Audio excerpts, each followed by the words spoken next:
With that, I'd like to turn it over to Beverly McGowan. She is an essential tremor patient and also a family nurse practitioner who's cared specifically for veterans throughout her career. So Beverly, over to you. Thank you for joining us today. Thank you very much. I'm joining you from Western Montana, where I work as a family nurse practitioner and served veterans in our VA clinic for over a decade. I have the unique perspective of personally experiencing high-frequency ultrasound treatment for the condition of essential tremor, and then continuing to work with veterans and other patients as a healthcare provider who have health conditions that can be improved with this treatment.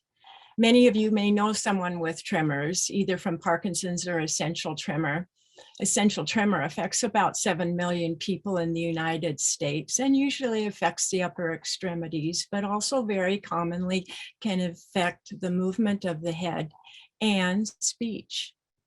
I likely inherited my condition from my father, who's a World War II veteran, who was unable to be involved in combat because of his tremor, which prevented him from steadying a rifle. He eventually was not able to dress or feed himself independently.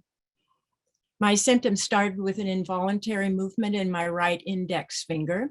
I took a medical leave of absence from the VA in Missoula in 2017 because of my essential tremor symptoms, which had progressed to the point where I could no longer do an adequate physical examination, type up a report, read my handwritten notes from an assessment that I may have completed.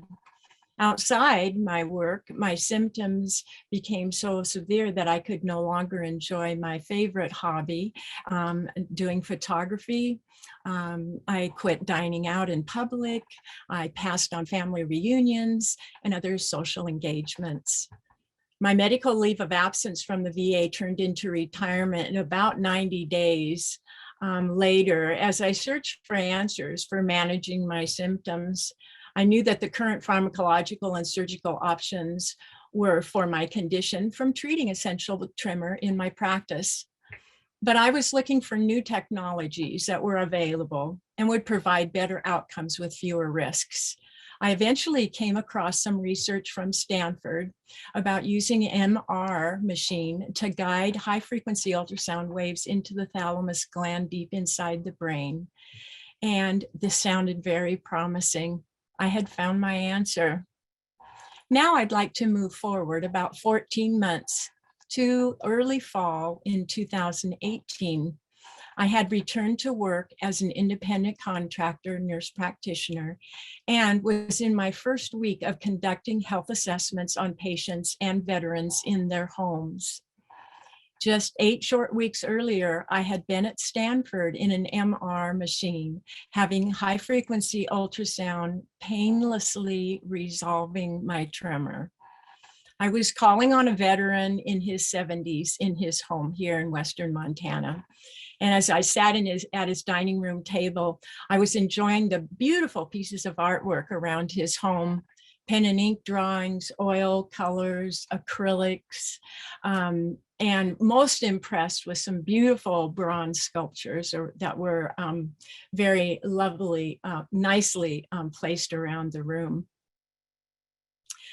We had been together for about 50 minutes doing a health assessment, reviewing his health history, his conditions, his medications, et cetera, et cetera. And I had noticed during the examination that when he picked up a pen to jot down a couple of notes, his hand was shaking quite obviously.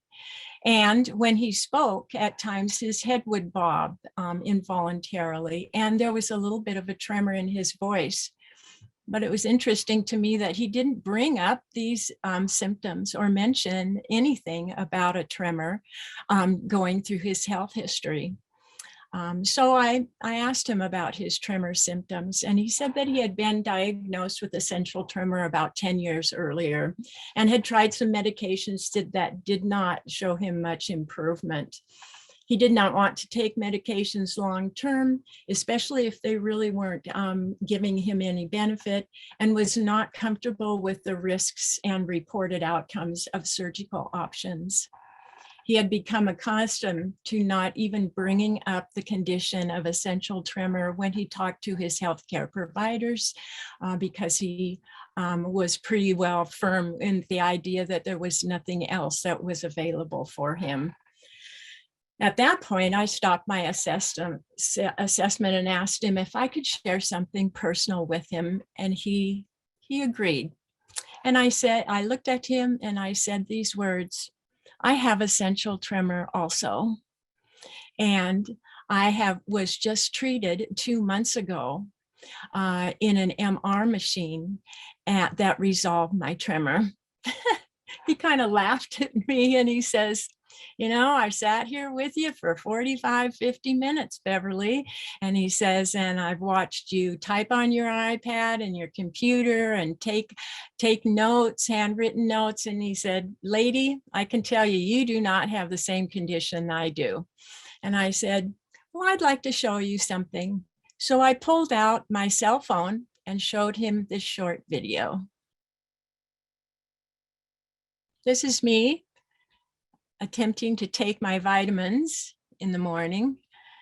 My tremor was quite extensive and I couldn't really get the bottle of water or the glass of water up to my mouth. And this is me in the Stanford recovery room, just moments after receiving that treatment. I looked at the veteran that I was talking to, and he was just staring at the phone. And big tears started forming and falling down his cheeks. And once he was able to compose himself after a couple of moments, he looked at me and he had two questions. How do I get this treatment? And why didn't my doctor tell me about this? You see all the pen and ink drawings and the watercolors and the acrylics and the beautiful sculptures were all his life's work. He was also a chef, used to be a chef, and he was no longer able to work as a chef or do his favorite pastime, which was cooking for his friends and family. He had not held a sculpting knife or a watercolor brush for almost 10 years. I spent a few minutes with him and told him about my procedure. And I offered up the following benefits that I experienced, both as a patient and as now a provider, once again, working as a nurse practitioner. The high frequency ultrasound treatment was quick. Mine was a one-time outpatient treatment. It's very effective.